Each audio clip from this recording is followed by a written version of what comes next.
Fala pessoal, tudo legal com vocês? Gerson aqui e você está no Aplicar Ciências. Muito bem-vindos. Hoje chegou nas minhas mãos um achado muito bacana que eu ainda não conhecia, um material de estudos muito bom para professores, pais e autodidatas em relação à linguagem de programação, uma das mais citadas e famosas, a queridinha do momento, que é o Python. Mas o Python ligado para a parte educacional, bem ali iniciantes com uma pegada intermediária. O que chegou para mim então? Chegou o livro Ensine seus filhos a programar. E ele usa as interfaces Python para chegar a esse objetivo.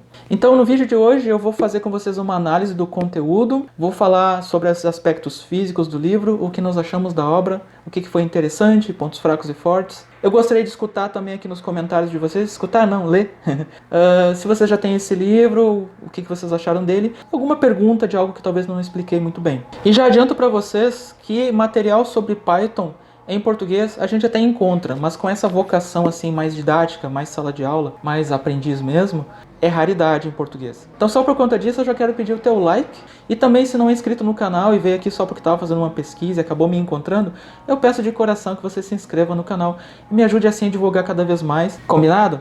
Vamos mudar de câmera então para dar uma olhada na obra. Bora lá! E aqui estamos então com o Ensine seus filhos a programar, um guia amigável aos pais para a programação Python, de Bryson Payne, impresso e distribuído aqui no Brasil pela Novatec e disponível em diversas lojas. Inclusive todos os reviews que eu tenho feito de livros aqui no canal eu tenho colocado lá no nosso site aplicarciencias.com, na aba loja, onde além de ter atualizado os valores, caso alguém pretenda fazer uma pesquisa sobre os preços para adquirir, eu também tenho o link de todos os vídeos que foram postados aqui de review no canal. E outras informações importantes sobre a obra também ficam aqui na descrição. O livro ele tem um pouco mais de 360 páginas, muito bem diagramadas, inclusive com destaque para o ilustrador, vou mostrar para vocês daqui a pouco como ficou bem legal. A gente vai anotar pela capa. A lombada é quadrada, a capa ela não tem orelhas e os textos eles são com serifa, bem espaçados, um tamanho bom, confortáveis para leitura. O papel, como vocês podem ver, é branco e ele é ricamente ilustrado e colorido. Destaque especial para os trechos de código que também estão coloridos, conforme aparece muitas vezes nas interfaces de desenvolvimento de código que a gente conhece. Bryson Payne, ele é doutor em ciência da computação pela Georgia State University e ele é professor docente de ciência da computação e pelo que eu notei nos trabalhos dele, ele é muito dedicado na parte de didática de programação, inclusive não é de estranhar que tenha surgido um livro similar a esse. Esse livro ele testou, inclusive com os pequenos dele e com outras experiências práticas, para validar o método como o livro ele foi aplicado. Pelo que eu já pude usar do livro, pessoal, realmente ele é muito didático e não tem como não entender os conceitos aqui ensinados, mesmo que a gente esteja trabalhando com crianças bem jovens. Claro que eu recomendo sempre programação a partir talvez ali de 10 anos, depende da linguagem. No caso do Python, eu acho que 10 anos é uma idade ideal, 10 para cima. Antes disso, talvez a gente tenha uma dificuldade com a questão da leitura, até o manuseio do próprio teclado, porque Python ele é todo digitado. Mas fora isso, dá para se testar em qualquer faixa etária. Aqui eu tenho testado com o pessoal geralmente da faixa de 10 anos para cima. O livro ele está dividido em 10 capítulos, sendo que também tem uma introdução, 3 apêndices e um glossário. Agora nós vamos avaliar alguns detalhes de cada um desses capítulos e também falar um pouco a respeito das nossas impressões a respeito dessa obra e algumas coisas que podem ser importantes para você saber. A primeira coisa importante, pessoal, é que cada capítulo ele está dividido em pelo menos 4 partes. Então ele tem uma introdução ali ao conteúdo, que dá uma instigada, que deixa a gente um pouco curioso com o tema a ser tratado. A segunda coisa, então, é o recheio, ou seja, o conteúdo. Ele dá ali o seu mini curso, sua oficina, com vários exemplos e trechos do código para a gente entender, explicando cada conceito. E as últimas 2 partes são uma seção intitulada O que você aprendeu, que resume tudo o que foi visto, e uma seção chamada Desafios de Programação. Inclusive, uma outra coisa também importante, o material, os códigos e trechos mostrados aqui nesse material, eles estão disponíveis para download. Eu também vou deixar o link com essas informações e outros links importantes aqui na descrição para vocês. E nesses links e arquivos que você vai baixar, também tem possíveis soluções dos desafios mostrados em cada capítulo. Agora nós vamos olhar cada uma das seções com um pouco mais de detalhes, a começar pela introdução que eu achei bem bacana, que basicamente coloca os fatos da importância importância da gente começar desde jovem com as crianças a arte da programação e da lógica e dos algoritmos, que ele inclusive destaca bastante que o mais importante desse trabalho é que seja algo divertido, ou seja, se deixar de ser divertido, pode não cumprir o propósito que a gente esperaria que tivesse, mas a gente consegue criar várias atividades que tornam-se divertidas automaticamente e acabam desenvolvendo então várias habilidades necessárias para o futuro dos nossos pequenos. Inclusive ele deixa destacado aqui que o livro não é somente para criança, ele também serve para pais, professores e pessoal adulto. E no começo ele já cita que ele testou com os seus pequenos para poder validar um pouco do trabalho e do material aqui. Já no primeiro capítulo a gente começa com a parte básica sobre Python, né, conhecendo o ambiente. O ambiente é aquela janela onde a gente coloca os códigos. E aqui eu já gostaria de dizer para vocês que o ambiente próprio do Python, quando a gente baixa ele não é muito assim amigável, comparado com quem já conhece, por exemplo, o Arduino ou algumas outras interfaces mais amigáveis, voltadas para robótica e didática. Mas existem alternativas várias, e eu deixei alguns vídeos de alguns professores também aqui, que você vai ver que é bem interessante tanto instalar algumas outras interfaces como trabalhar com elas. E deixar eles um pouco mais coloridos, com um pouco mais de botões, um pouco mais amigável. Mas se você tiver alguma dúvida e quiser saber um pouco mais a respeito da minha experiência usando o Python em sala de aula, por favor, pode deixar qualquer pergunta aqui nos comentários. Então, nesse primeiro capítulo, ele introduz o que é a linguagem, como faz download e instala.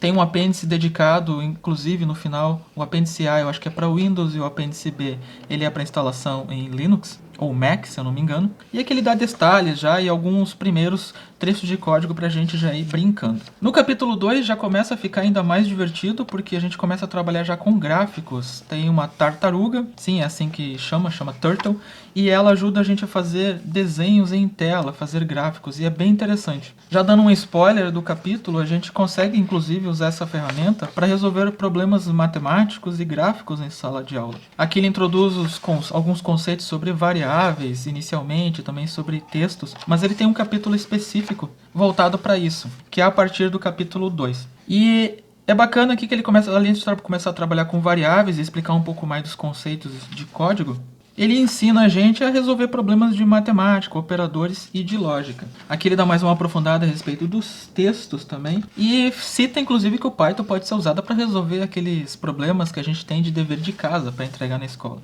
Sempre nesse ambiente então mais lúdico, mais familiar, a escola dos pequenos. No capítulo 4, ele já entra na parte das estruturas de repetição, os famosos while, o enquanto, e mostra como pode ser divertido criar certas coisas repetitivas para os nossos pequenos durante o curso. E é nesse capítulo, inclusive, que ele começa a fazer a introdução a uma das coisas mais interessantes que tem nesse livro, que é justamente a pegada de trabalhar com jogos em linguagem Python. No capítulo 5, nós temos agora aquelas estruturas de decisão, de tomada de decisão, com base em algumas variáveis e algumas coisas que acontecem dentro do código que a gente criou. Aqui, inclusive, é legal porque ele começa a trabalhar com polígonos, usando justamente essas funções e fazendo desenhos geométricos na tela. Não só com gráficos e linhas, mas também com textos. E aprofunda um pouco mais na parte lógica, que é fundamental para qualquer linguagem, não importa qual seja ela, e para o desenvolvimento das nossas habilidades. Uma coisa que eu achei legal nesse capítulo é a tarefa ou os exercícios de mensagens secretas. Eu gostei bastante dessa atividade, eu acredito que vocês vão gostar também.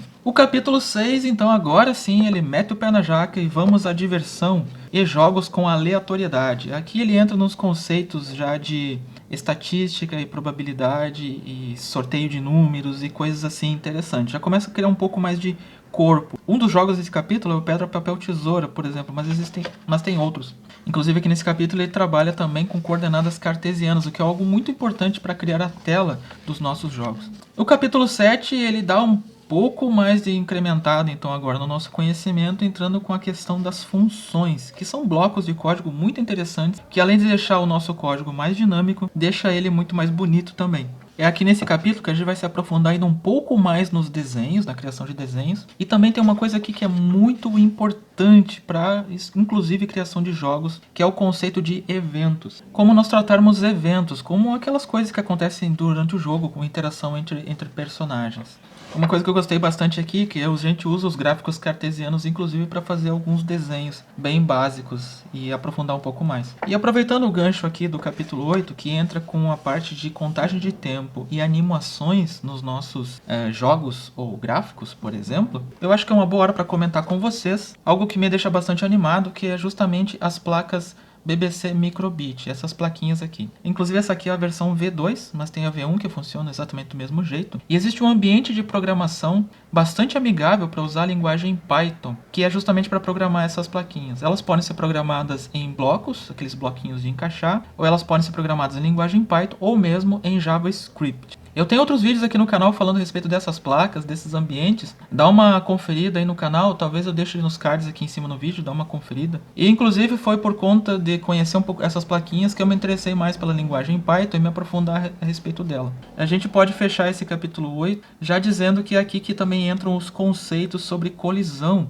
e outros conceitos de física aplicada a jogos. E fica melhor ainda já no capítulo 9, quando agora, além de todos os conceitos anteriores, nós vamos tratar interação com o usuário. Sim, aquele famoso, né? Se eu clicar com o mouse aqui, o meu personagem responde. Se eu mexer na seta para a direita, para a esquerda, se eu apertar alguns botões. Exatamente isso que esse capítulo aqui ele trata. Os conceitos de movimentação de sprite e as aplicações. Até mesmo para a criação dos nossos sprites para uso no jogo. E então finalizamos, mas não menos importante, o capítulo 10, que é criação de jogos codificando por diversão. E o que esse capítulo tem de especial? Ele fecha todo o conteúdo que foi abordado e aqui a gente cria alguns códigos de jogos completos. Algo que é muito legal e que é citado nesse livro, pessoal, é a interface Pygame, que são várias bibliotecas especialmente desenvolvidas para a criação de jogos. Aqui no livro explica como a gente instalar essa biblioteca, e inclusive pela importância de uso dessa biblioteca para nossa criação de jogos e facilitar o nosso trabalho, eu deixei aqui na descrição também links de diversos vídeos bem bacanas e didáticos explicando como fazer a instalação e o uso dela atualmente. Então, pessoal, eu gostaria de saber o que vocês acharam desse review, o que acharam desse material, do assunto, do livro e do livro em si. Eu, particularmente, agradeço bastante a vocês por terem ficado comigo até aqui. Repito que eu gostei bastante dessa literatura, estou usando ela nos meus cursos presenciais. E convido vocês a permanecerem aqui no canal e dar uma olhada em mais alguns vídeos e também participar nas nossas redes sociais. Obrigado mesmo de coração, um grande abraço e até o próximo vídeo, pessoal. Até lá!